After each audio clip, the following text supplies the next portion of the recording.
70%। यही वो फिगर है जो पोस्ट मेनोपॉजल औरतों में ऑस्टियोपोरोसिस के रिस्क के लिए बार बार कोट किया जाता है। लेकिन क्या किसी ने कभी पूछा कि यह आंकड़ा साइंटिफिक एविडेंस है या फार्मा ड्रिवन स्केयर टैक्टिक है?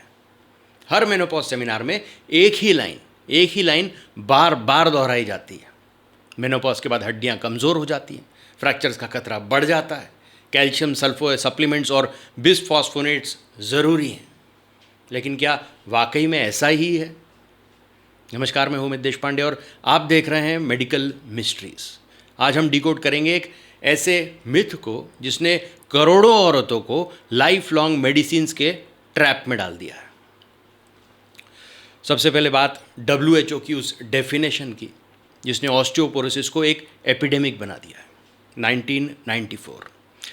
1994 में WHO ने ऑस्टियोपोरोसिस को डायग्नोज करने के लिए बोन मिनरल डेंसिटी यानी BMD को स्टैंडर्ड बना दिया। इसने फ्रैक्चर को डिजीज मार्कर नहीं बल्कि एक मेजरमेंट को डिजीज बना दिया। टी स्कोर थ्रेशोल्ड्स इतनी लो रख दी गई कि लाखों परफेक्टली हेल्दी औरतें ऑस्टियोपोरोसिस या ऑस्टियोपिनिया कैटेगरी में डाल दी गई। अब इस पर यूनिवर्सिटी ऑफ वॉशिंगटन के डॉक्टर सुजान ओट ने 2018 में bone mineral density and osteoporosis diagnosis report में उन्होंने साफ बताया कि बोन डेंसिटी नेचुरल एजिंग का हिस्सा है और इसे डिजीज डिक्लेयर करना ओवर मेडिकलाइजेशन है। यानी ये एक स्केयर टैक्टिक है, डराने की टैक्टिक है। फार्मा के लिए ये जैकपॉट साबित हुआ। अब बात करते हैं बिसफॉस्फोनेट्स की। फोसामैक्स, बोनिविया जैसे ड्रग्स रातों रात ब्लॉकबस्टर्स बन गए। डॉक्टर्स ने लाखों औरतों को ये लाइफ लॉन्ग प्रिस्क्राइब कर दिया। कहा गया फ्रैक्चर रिस्क ड्रामेटिकली कम होगा। लेकिन 2007 में journal of bone and mineral research में डॉक्टर ब्लैक और उनकी टीम ने रिपोर्ट पब्लिश की थी जिसमें लॉन्ग टर्म बिसफॉस्फोनेट यूज से रेयर फीमर फ्रैक्चर्स और ओस्टियोनेक्रोसिस ऑफ जॉ जैसी कॉम्प्लिकेशंस सामने निकल कर आई। यानी फ्रैक्चर से बचने के नाम पर एक और फ्रैक्चर का खतरा।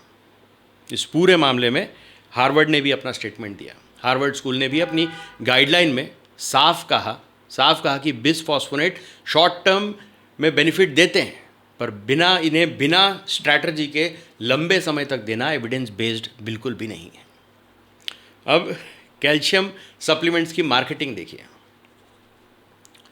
मेनोपॉज आते ही हर दूसरी औरत कैल्शियम पिल्स लेना शुरू कर देती है स्ट्रॉन्ग बोन्स के नाम पर। लेकिन 2010 में BMG में डॉक्टर बोलैंड और उनकी टीम ने एक सिस्टमैटिक रिव्यू पब्लिश किया था। उन्होंने देखा कि एक्सेसिव कैल्शियम इंटेक से हार्ट अटैक और किडनी स्टोन्स का रिस्क बढ़ जाता है। यानी फ्रैक्चर रोकने के नाम पर आर्टरी कैल्सिफिकेशन बढ़ सकती है। हार्वर्ड वुमेन्स हेल्थ स्टडी भी यही कहती है और उसके आगे ये भी कहती है कि डाइट्री कैल्शियम पिल्स से ज़्यादा इफेक्टिव है।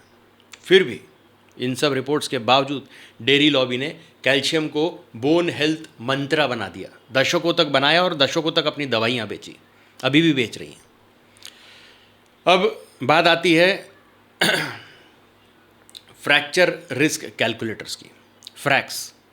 फ्रैक्स जैसे टूल कई बार फ्रैक्चर रिस्क को ओवर एस्टिमेट कर देते हैं। जितना रिस्क है उससे कहीं ज़्यादा बढ़ा के बताते हैं। इस पर कोक्रेन कोलैबोरेशन ने ऑस्टियोपोरोसिस प्रिवेंशन पर अपनी रिव्यू में कहा है कि लाइफस्टाइल फैक्टर्स जैसे स्मोकिंग, सीडेंट्री रूटीन और विटामिन D डेफिशिएंसी फ्रैक्चर्स में कहीं ज़्यादा बड़ा रोल प्ले करते हैं।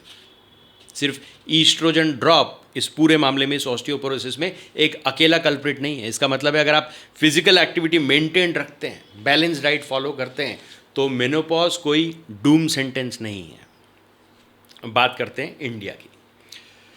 इंडिया में तो ऑस्टियोपोरोसिस अवेयरनेस कैंप का पूरा एक बिजनेस मॉडल बना दिया गया है। फ्री BMD स्कैन कैंप्स में औरतों को डराया जाता है। इस स्केयर टैक्टिक्स से उन्हें ओवर ट्रीटमेंट में डाल दिया जाता है। इतना डराया जाता है कि वो ओवर ट्रीटमेंट्स लेने लगती हैं। डॉक्टर्स एक लो T स्कोर देखकर लाइफ लॉन्ग बिसफॉस्फोनेट्स इन्हें प्रिस्क्राइब कर देते हैं, रूट कॉज को फिक्स किए बिना। लेकिन आप देखेंगे कि जिम कल्चर, वॉक या स्ट्रेंथ ट्रेनिंग की बात इन क्लिनिक्स में रेयरली की जाती है, जबकि स्टडीज़ क्लियरली कहती हैं कि वेट बेयरिंग एक्सरसाइज, योगा और sunlight exposure bone health naturally maintain करते हैं। अब एक ओवरलुक्ड एस्पेक्ट देखिए, मेनोपॉज को डिजीज़ डिक्लेयर करने से फार्मा कंपनीज़ को बिसफॉस्फोनेट्स के साथ साथ एक और बेनिफिट मिलता है। साथ साथ HRT यानी हार्मोन रिप्लेसमेंट थेरेपी को भी फार्मा कंपनीज पुश करती हैं। इस बहाने से ईस्ट्रोजन को विलन बताया गया।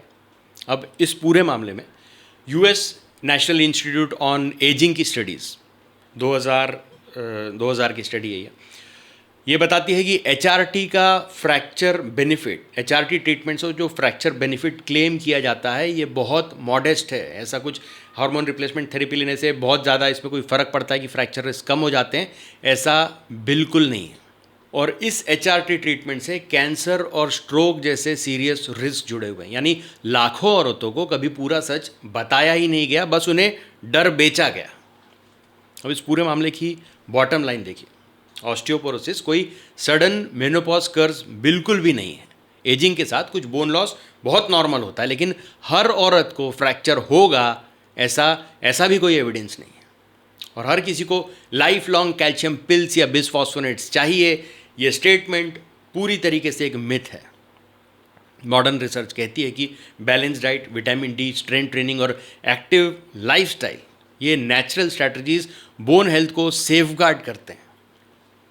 मेडिकल मिस्ट्रीज आपको डराना नहीं चाहता, बस आपको इन्फॉर्म्ड बनाना चाहता है, ताकि आप BMD रिपोर्ट्स को देखकर पैनिक बिल्कुल भी ना करें, बल्कि डॉक्टर से सवाल करें, क्या मेरा फ्रैक्चर रिस्क रियल है, क्या मेरी प्रिस्क्रिप्शन एविडेंस बेस्ड है, क्या लाइफस्टाइल चेंज से रिस्क मैनेज हो सकता है। याद रखिए, ट्रांसपेरेंसी के बिना ट्रस्ट सिर्फ एक इल्यूजन है, और साइंस सवालों से ग्रो करती है। और अगली बार कोई फ्री स्कैन कैंप या कैल्शियम पैकेज आपके दरवाजे पर आए तो खुद से पूछिए, क्या ये हकीकत है या सिर्फ एक मार्केटिंग गिमिक। मैं हूं अमित देशपांडे और ये था एक और हिडन ट्रूथ। फिर मिलेंगे एक और मेडिकल मिस्ट्री के साथ। तब तक सोचिए, सवाल कीजिए और स्वस्थ रहिए। धन्यवाद।